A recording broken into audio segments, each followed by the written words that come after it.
justice ya Nzambe moto mokote a échappaka na contrôle nango eli kolobaki soki yo kosalaka mabe yebaka yango que tôt ou tard justice ya Nzambe ezalaka mabe yo kosala et qu'on finit par rattraper d'une manière ou d'une autre.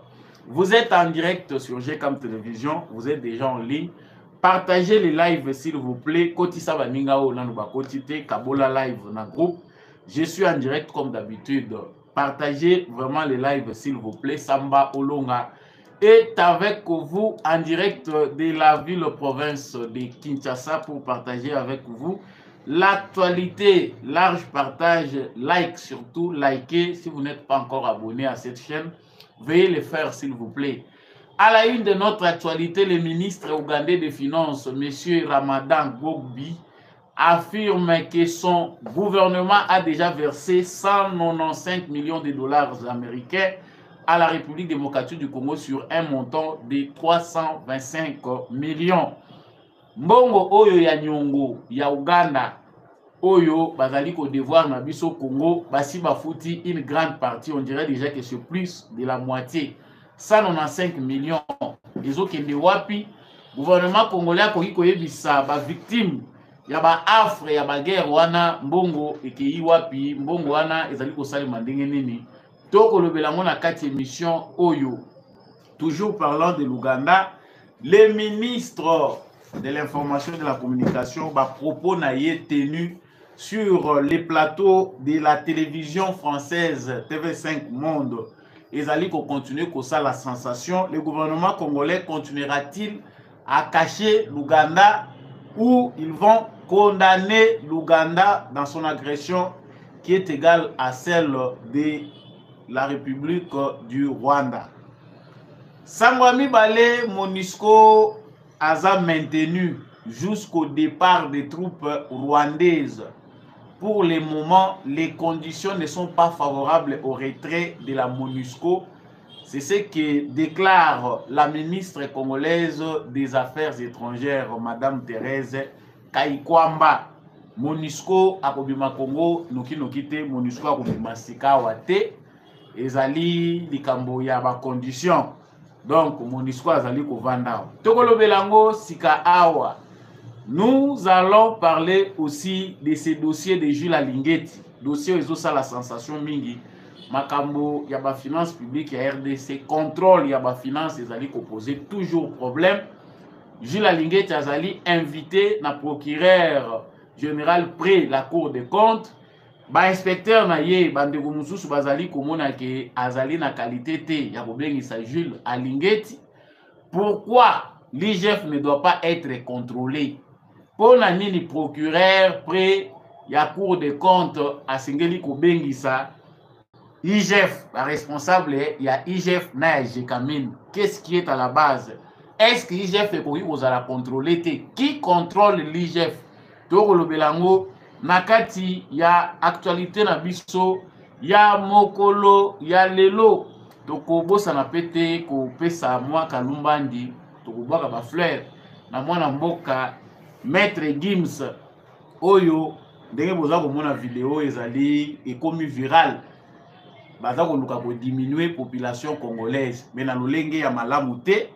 Bill Gates aurait invité Maître Gims pour convaincre les Congolais, biso ba Congolais, tous se faire vacciner en masse contre la polio. Est-ce qu'il s'agit d'un vaccin ou c'est un complot contre la République démocratique du Congo, contre la population de la République démocratique du Congo? J'ai choisi pour vous de vous parler de cette vidéo devenue virale. Donc, on voit que l'Andeko Gims ba fleur, mais tu peux interpeller le gouvernement na biso potoye ba est-ce que tu allez sécuriser toté sur le plan sanitaire. Walande ko zala penda suka information na biso, mais parenthèse ezali awa bandeko batuni ngai coordonnateur ya cellule présidentielle pour le changement de mentalité. Bureau na yezala wapi asala ka nini musala na ye consistaka vraiment na kosala nini? Samba Olonga za direct pona ko pesa ba commentaire pe analyse ya basango oyo to kolobela sika sika awa yo muto uti ko rejoindre biso na tombeli bino boye malamu bino nyonso bozali en direct veuillez partager les lives s'il vous plaît, partagez les lives dans vos groupes. Bozala ebele à commenter, n'oubliez pas de liker si vous êtes en direct.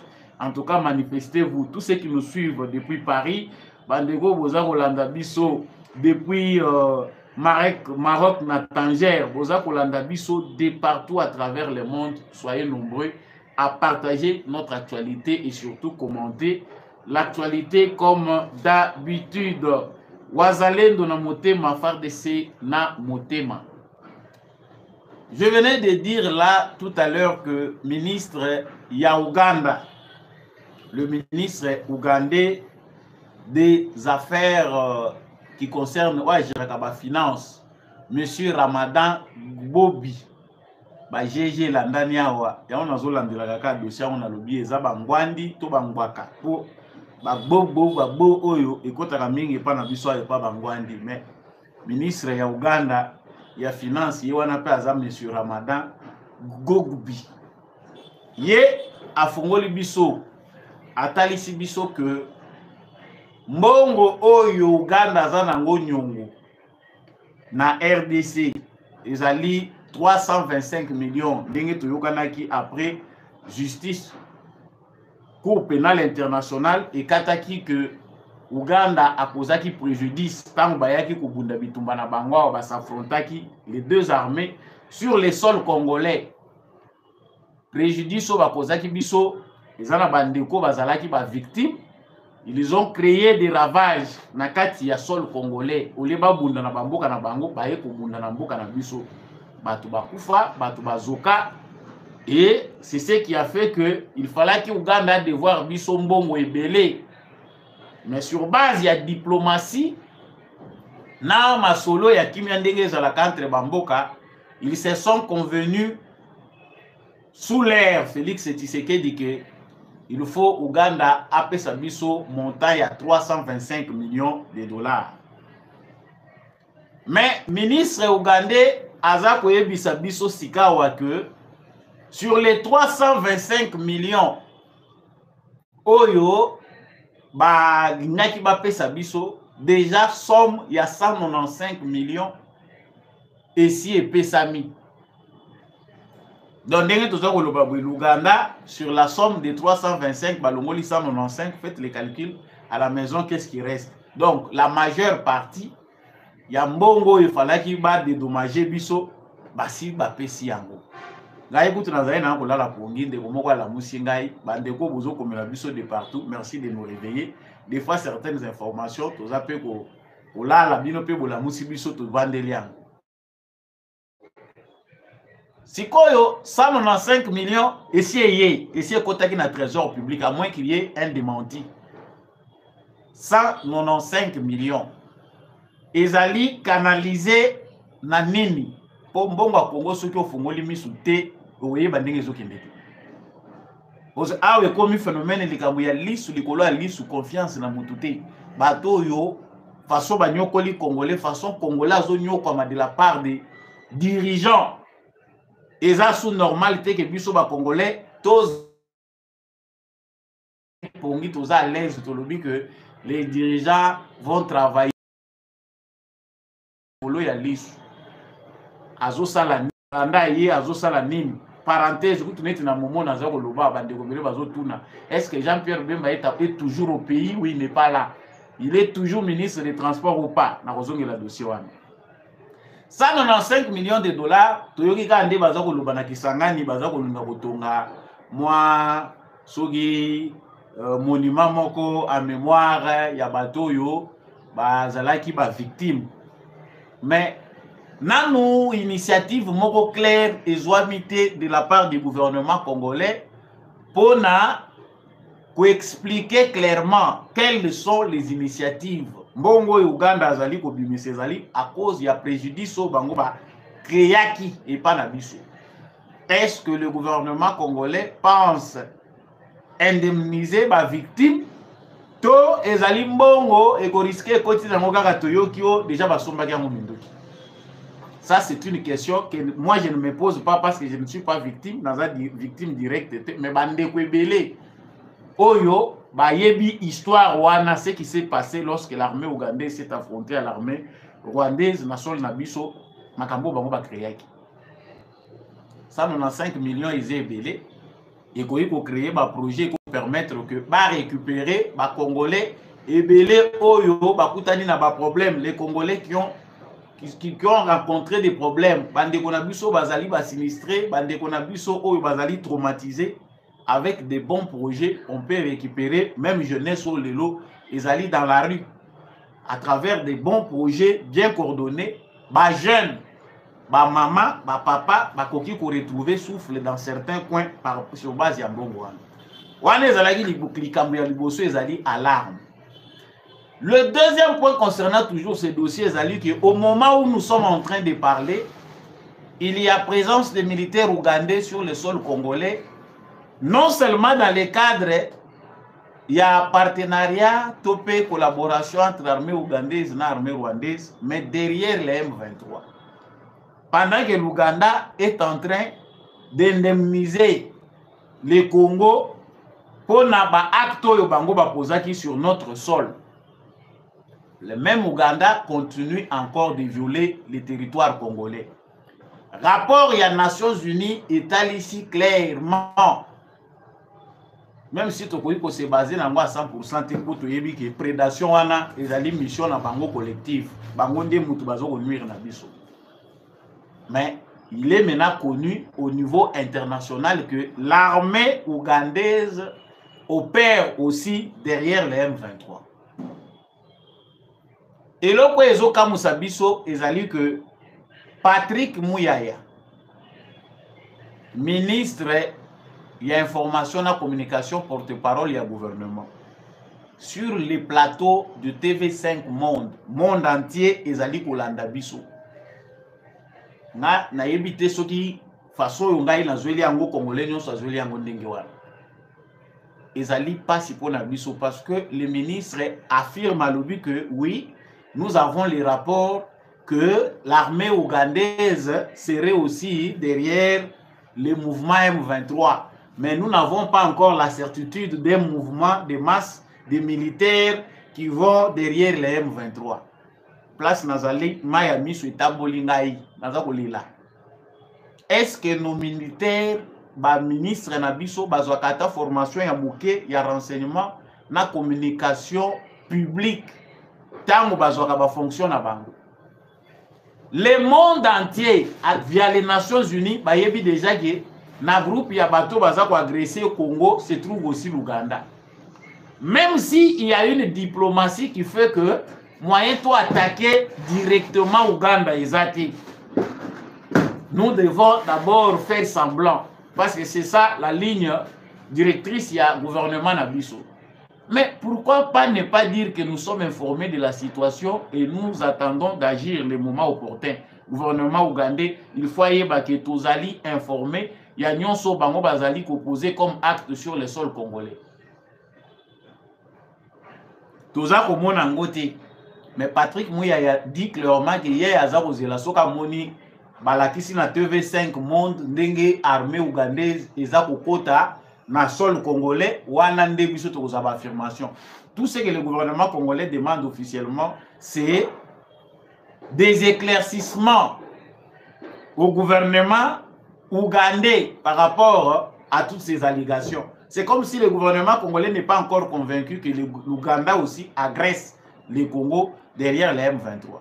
Makambo et Banda Utakala, Museveni a ébissi délégation congolaise que ndenge boye pona makambo ko solola ngonga na zo ebisa bino soki bolingi to solola si Tshisekedi veut, moi je vais parler à Kagame pour retirer bana wana et il n'y aura pas un problème. Museveni montrer déjà Tshisekedi que loko yo zo bunda nango ngape naza na kati biso pe toza na kati ya kombango. Ce qui n'est pas maîtrisable les alliés que marge à manœuvre tout que le président Félix Tshisekedi, c'est lui qui a le monopole de la diplomatie congolaise. Ba secret au biso ba congolais toza na ngotende mutu garder biso na limite ya trahison pour ne pas dire que Félix Tshisekedi nous trahit. Nous autres qui avons confiance dans sa démarche qu'il fait des grands pas au batumsu ba salité, nous laissons les bénéfices des doutes tout le bité tout kanam. Où est-ce qu'on veut nous amener? Mais néanmoins cela n'empêche de condamner, d'avoir un langage correct, une communication qui rassure. L'Ouganda nous agresse, nous ne pouvons pas avoir honte de le dire. Sur base de ce qui est dit, nous demandons au gouvernement ougandais des éclaircissements dans les jours qui viennent ou dans autant de jours, ce qui te montre clarté, le gouvernement congolais prendra ses dispositions. C'est comme si à une église, même les journalistes, les journalistes, à un moment, ils prennent l'option patriotique. Même si vous êtes journaliste, vous avez une analyse. Tant que vous êtes agressé, nous sommes citoyens, y compris les journalistes, y compris tout le monde, nous prenons position pour notre pays. Comme la plateau TV5, vous avez l'analyse. Nous avons un problème avec notre gouvernement. Nous avons un problème sérieux avec la qualité de nos hommes politiques. Dans un pays sérieux, il doit démissionner. Parce que c'est comme s'il n'est pas préparé à s'informer dans ma camouflage. Au lieu d'éviter, il faut éviter que le ministre n'a pas de balbutier. C'est-à-dire, le contraire, c'était une honte pour nous sur le plateau de TV5 Monde. Et ça, le biso moko, tous allez pour accuser, pour agresser, biso moko, toujours pour battre la bamoussous. Non, soyez corrects dans notre langage. Sous d'autres cieux ministres, l'Ouganda qui continue à nous agresser, qui paye, et qui continue à nous agresser, ne mérite pas tout chérir, garder. Les Congolais qui comprennent savent que Tozali n'a un impasse. Impasse pourquoi? Parce que situation d'Engezali qui se présenter, si notre gouvernement n'est pas clair, c'est-à-dire il y a un impasse, les Congolais doivent être debout. Dans la situation à Boye, ce que Boye qui n'a pas communiquer, au moins il y mais flou éthiquement, Mboka est menacé. Il faut que les Congolais soient debout. Le pays est menacé, mais sérieusement, l'impasse se présente. Et au niveau où nous sommes arrivés, mieux vaut être clair. Le gouvernement congolais n'est pas capable de certaines choses. Le peuple congolais doit s'assumer aussi, savoir se prendre en charge. Parce qu'ils ont une arme, ils sont capables de réduire en ayant volonté à peuple. Si le peuple est debout, l'avion de chasse est pour bombarder Bissau.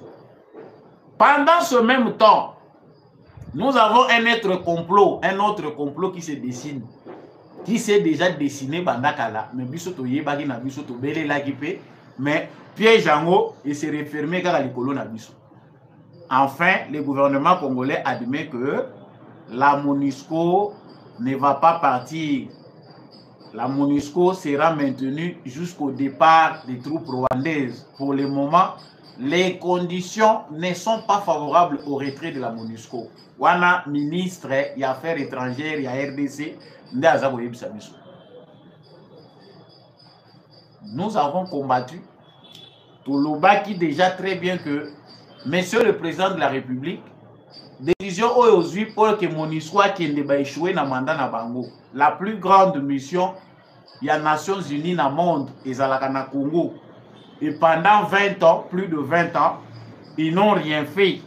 Basali et l'eau mon côté Oyo, et la Kisabiso que les Nations Unies ont besoin de politique à Kimia na Congo.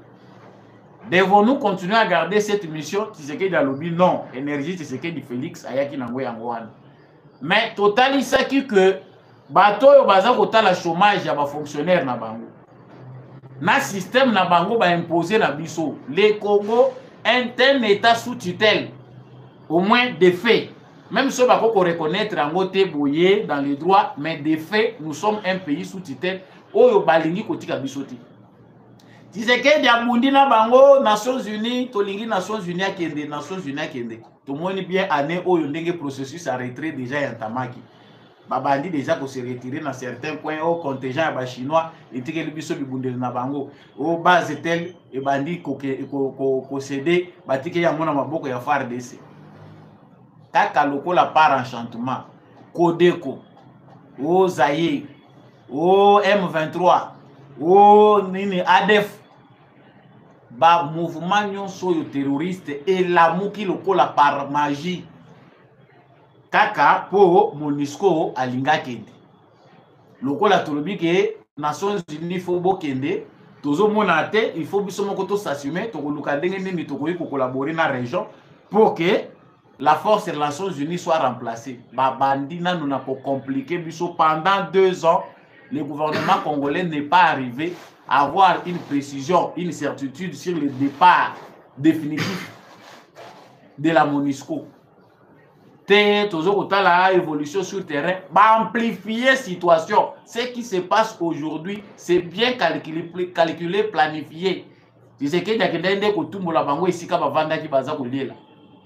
au moment où nous parlons, ça semble être clair et vrai que la raison basali qu'on présenter officiellement est vrai parce que celui totali koto yo ADF na Ituri, totali koto yo Kodeko, toye koto yo M23, toye koto yo nyonso tokoloba. Nous nous rendons compte que ils ont pleinement raison de dire que au nom du principe qui nous régit tous, on ne peut pas laisser la RDC dans cette situation et le gouvernement congolais n'a pas d'autre raison pour dire non, MONUSCO Kendekak. Wanande kozala kao moko général. Donc, le complot international qui visait à prolonger le mandat de la MONUSCO, il réussit,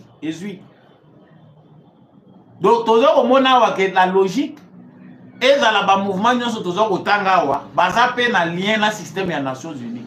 États-Unis, Nations Unies, Union Européenne, bayebi ba mouvement où il y a ba responsable nango. C'est-à-dire eza manœuvre au bango bazo sala biso, c'est une aventure. Tant biso tozo kanisa ke to se débarrasser na bango to bana makamu na biso, bango baza ko utiliser ba mouvement wana.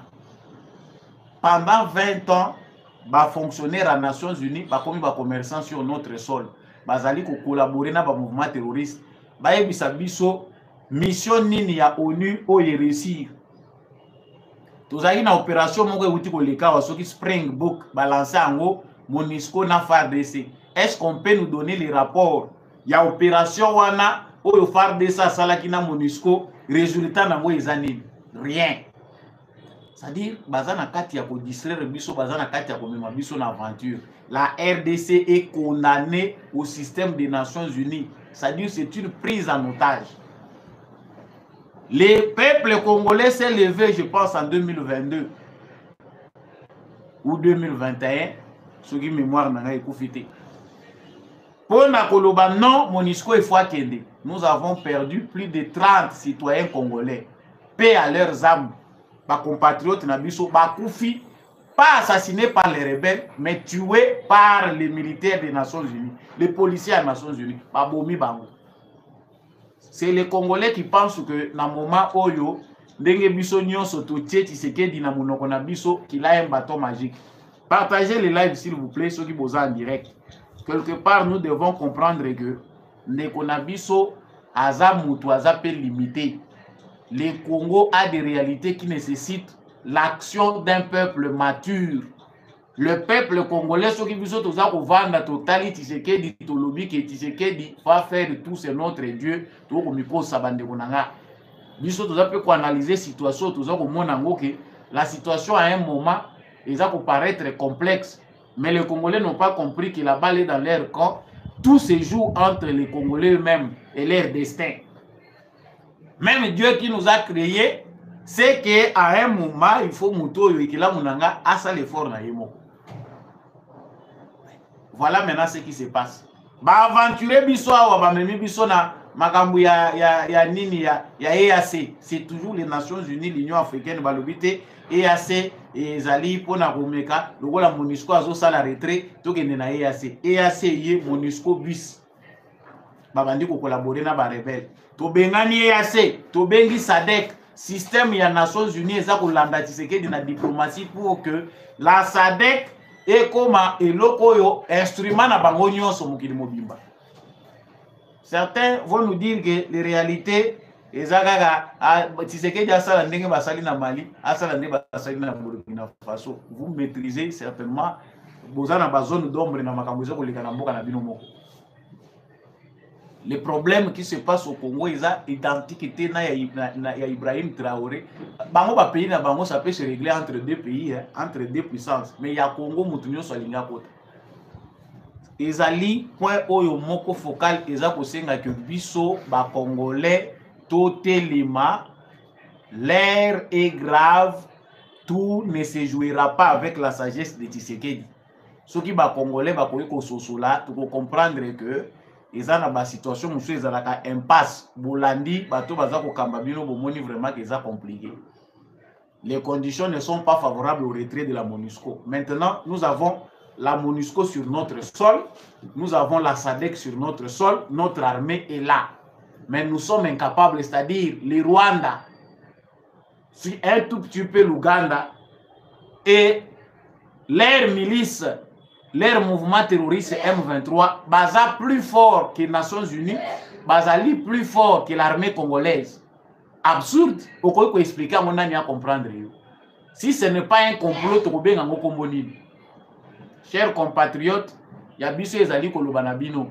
Oye etikali congolais ye moko ayebi nini kosala pona ko sauver mboka na ye. Congolais ye moko akoki ko maîtriser ngo malamu. Et je peux même renchérir plus loin pona koloba parce que nous n'avons pas le temps de penser à venir. On nous a affamés pour que nos réflexions se limitent à nos ventres. Place ma bomu na biso ezako suka. Place pe ma yele na biso evandeli. Quand on va faire sondage, on va faire calcul. Je viens de lire ici sur Jeune Afrique. Balobi, il y aura plus de Congolais que d'Américains sur la planète en 2100. La population mondiale augmente. Vitesse au mokilezo au kendele. Congolais, tito comme en 2100, à les Américains et belé. Pour biso penda tondimi charge à kobote zanango ya biso. Mais ordre. Nini oyo biso tuzoko tikila na bana bazoko bota ma désordre ya ba makangu ya ofele ya nyonso tuzoko bota na biso c'est pas il faut peupler le Congo mais à venir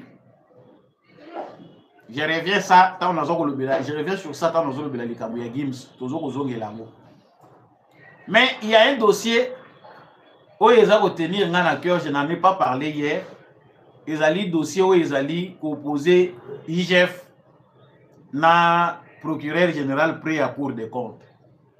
Il y a un problème sérieux, il y a gestion à la finance publique dans la RDC.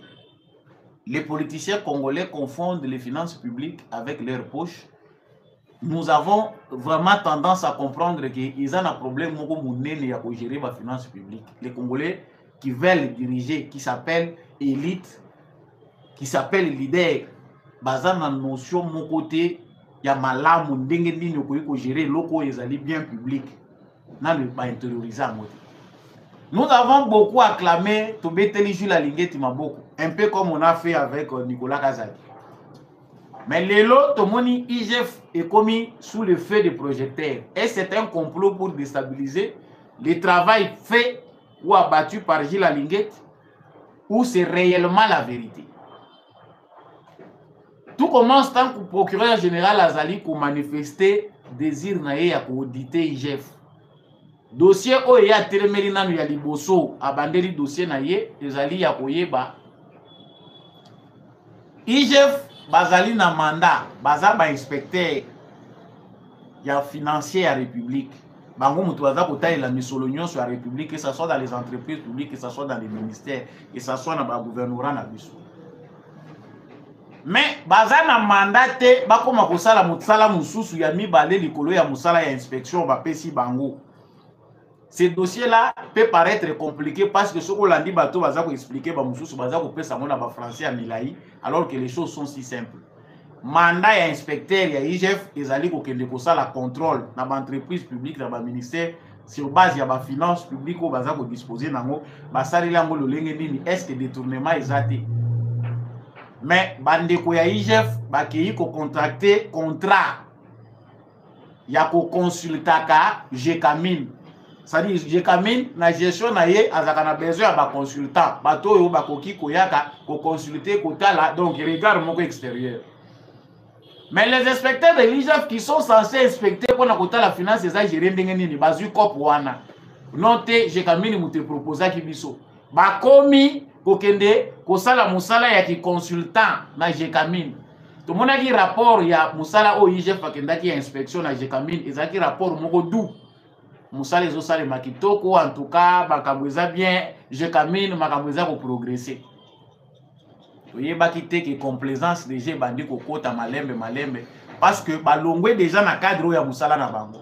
Comment voulez-vous que ceux qui contrôlent, ceux qui ont la charge de contrôler, bakota lisusu na musala ya kobanda ko collaborer na entreprise wana pona ko la gestion nango na amélioration nango. Ça n'a pas de cadre légal. Et ça t'est. Mais tant que procureur prêt, il y a cour des comptes. Ça, je mets encore entre guillemets, compétence ou pas. Mais je ne pense pas que le procureur prêt à cour des comptes à cause de l'initiative ou en sans que le président de la République aille. Sensation, ils ont déjà ma casse langa mouya bandeko bazali na niveau ya IGF. Non, cour des comptes a quoi auditer bisoté. C'est le président de la République. Le président de la République a quoi auditer bino IGF structure. C'est à travers les moyens de l'État, à travers ma structure, il y a l'État où il y a quoi utiliser pour contrôler. Tomituna question oyo bandeko belé ba mituna ngo qui contrôle l'IGF. IGF a contrôler bandinga mais nani a contrôler la IGF. Aujourd'hui, nous sommes devant un fait accompli. Bandeko ba congolais, tant aux autres sujets à Boissefour, vous posez la question, vous voulez que Tshisekedi s'améliore, vous voulez que Tshisekedi fasse tout ce que vous voulez. Tshisekedi va sérieusement travailler avec qui? Nani pendant les lois pour travailler na Tshisekedi peut yoka makele l'été. Tous les Congolais qui travaillent avec Tshisekedi, attends beteli bango maboko na suka nango ezakaka o toyebi wana. Bako kende to beteli bango na suka nango toyebi ndenge nini tokosukela. Tshisekedi va finalement travailler avec qui? Tolobeli makambo ya IGF wana ba régie financière, ba fausse déclaration, les régies financières eza lelo baza ko vimba, kozoko tali na bato baza ko travailler par l'état. Eza lokola bato lokola baza na DGIT na DGDA. Bolimbi sanga bandeko ba musu ba ko kanisa ke nazo kota na ba dossier na bino te. Toyebi ke indirectement ba mbongo na bino mususu ya ko kwela ka biso. Mais nous voulons ici du lait, ceux qui mille kezali, il faut ezala pona ba congolais nyos. Nous ne pouvons pas vivre dans un pays riche et que les autres soient extrêmement pauvres, la majorité soit pauvre. DGI, DGD, IGF, tout ce rapport à ma BT, tout semble bien aller. Mais la déclaration à ma BT, les places de l'État congolais, il faut avoir 1 million, 2 millions, l'État congolais a se retrouvé dans 50 000 $, 100 000, 200 000 $ pour qu'un individu soit payé 100 000 $. Mais IGF est vendu. Ça nous montre les limites où nous avons un contrôle de la finance publique. Tant que nous avons une réforme, tant que nous avons awa na niveau ya muyibo ekomi awa, il faut bisonyo sotote le likambo yo. Ba réforme nécessaire ezali obligatoire. Ba structure eza chargée de contrôle, il faut la réformer, revue. Ngai kutu na komi na likanisi ya kopesa que si le président Félix Tshisekedi a moni ke mayele souki azoko ka travailler na ba congolais te na cadre ya contrôle ya ba finance publique to louer libanda to ndima to za la coloniser na secteur ya contrôle ya finance ba yaka to futa ka bango po congolais zo mayele. Ça c'est incompréhensible te. Mbongo ezo circuler na Congo na niveau moko oyo mutu akoko linga ko sala ba faire te, il préfère faire la politique parce que là-bas l'argent coule à flot. Il y a possibilité là que ne kozwa 1 million ba pesio ngobo ya espèce.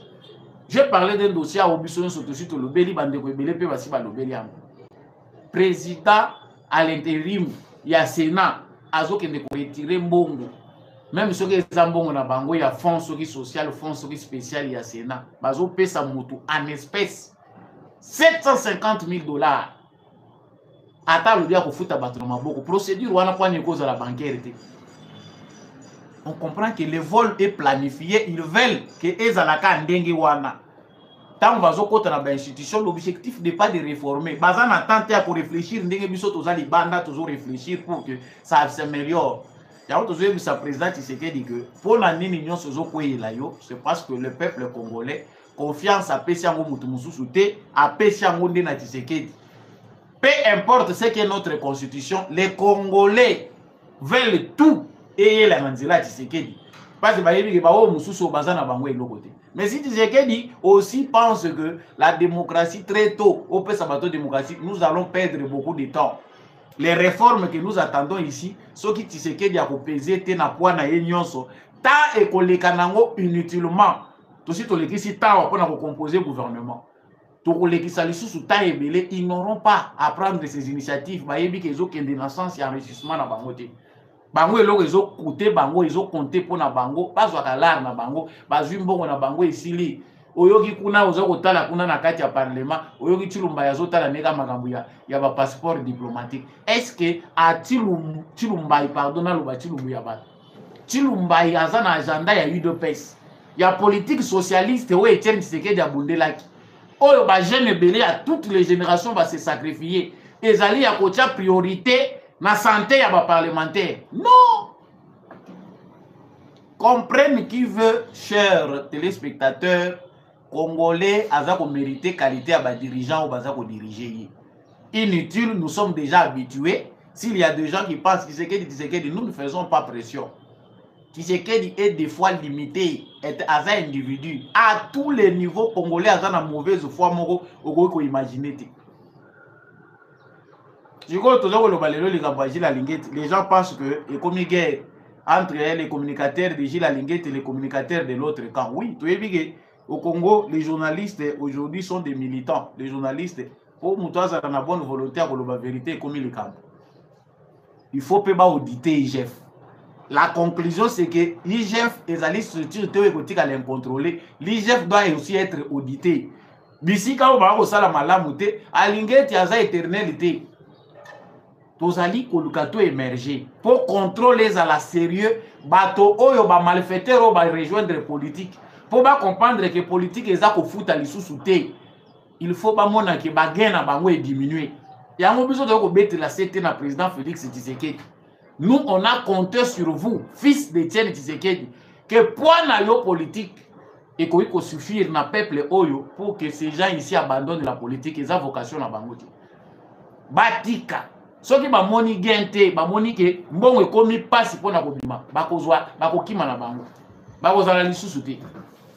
Donc ce dossier Jekamine Gilles Alinguet eza dossier ya COP soki boyoki lelo mutu akomi soki azwi fonction alobi toke nanu na IGF toke ko beta tour par inspecteur général ya finance po tozwa ba orientation eza wapi na constitution yo ye kosala musala ye pa aza na musala na ye yo mutu opesaka ye yango te.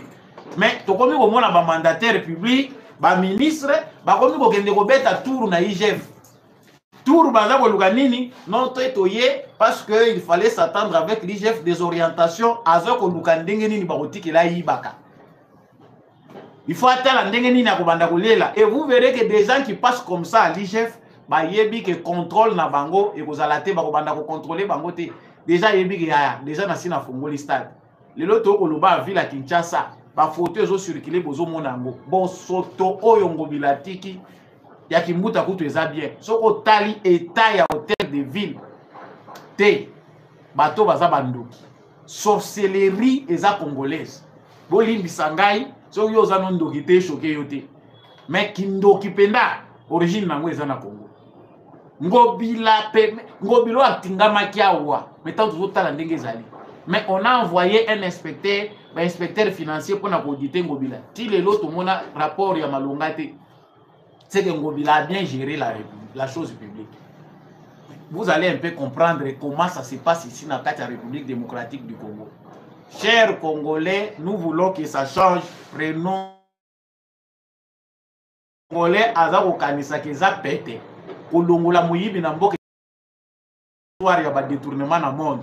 Okomona ke bato batika milimo yibi oyo babandi d'état oyo soki déjà basi bakangi état moko boyi esenga na sacrifice monene soki biso toyokanisa ke kosalema na bonne volonté bakondima bakosepa ekozala te oyo aza na bososoli akoyeba kososola eza na ndeko moko tobakela ye bafleur ezali ndeko Gims mwana ya papa na biso Juna Janana. Donc, Gims Gandhi ndenge babengaka ye. Cette vidéo est devenue virale dans les réseaux sociaux. Quelqu'un me l'a envoyé. Vidéo oyo ekomaki virale ezali kopesa biso renseignement munene toyeba ke menace munene ezali kopeze likolo ya bavi na biso. C'est que quand nous vivons là, les Américains nous voient à mort pour leurs intérêts. Bill Gates abengisi Maître Gims via fondation na ye pour na ko proposer ye aya kobeta ko convaincre ba Congolais bandima ko se faire vacciner, c'est-à-dire ba vacciner biso nyonso ba Congolais au Napoléon. Je me suis posé la question, tu sais que d'akutana kana Bill Gates a yebisiye que monsieur Bill Gates tous en a besoin, ce que vous ko linga investissement, il faut investir en agriculture. One is a domaine ya Bill Gates. Mais Bill Gates a lukia benga Gims a lobité yaka ba photo pe sur Gilaki. Mais moi na mboka vandi atali a lobi ekulusu ya munene ndeko ngo pa kolina yawa te so totali Gims bien. Il a grandi là-bas en Europe. Donc culture azanango est européenne, est française. Il n'a rien de congolais presque. Mais bazan effort ya cause la proche na culture ya mboka na bango. Ils font aussi la fierté du Congo en quelque sorte. À l'obité. Donc, va proposer un bon pour biso toza banyama, va vacciner biso. Na polio. Ndeko nangai, toza kolandanga, il ne s'agit pas du vaccin de la polio. Les Américains ont un mauvais plan. Plan, il y a ba service, il y a renseignement, il y a Occident. Plan, il y a ba américain. Le col a monique sur le plan démographique, flèche na biso ezokende bia komata. Kanda o toza nango ya kobota toza ko peupler mboka na biso eza kanda ya masécurité ba moni yango menace. Il faut diminuer la population. Soki bato ba yebi Bill Gates malamu balandaka. Oyebi ke Bill Gates alandelaka mingi non vaccin, ba médicament, ba don na yezelaka santé. Objectif bazan nango ezali ya ko réduire population mondiale. Et hier, à Tallinn, Afrique, à Monique et le Congo, c'est parmi les premiers pays. Basali calcul, Batali, Bamoniti, 2100 population à Congo et les États-Unis. So, Bango, Bamimoni, Dabanzabi, Bani, Dako, ça la calcul. Non, il faut tout tenir la bombe. Mais ça, c'est une révélation importante. Que les services de renseignement congolais, que les gouvernements congolais, parce que les services de renseignement, on peut en finir par comprendre que tout ça n'existait pas. Gims vient de donner une information importante. Il y a menace les a proposé le collègue. Donc, le vaccin,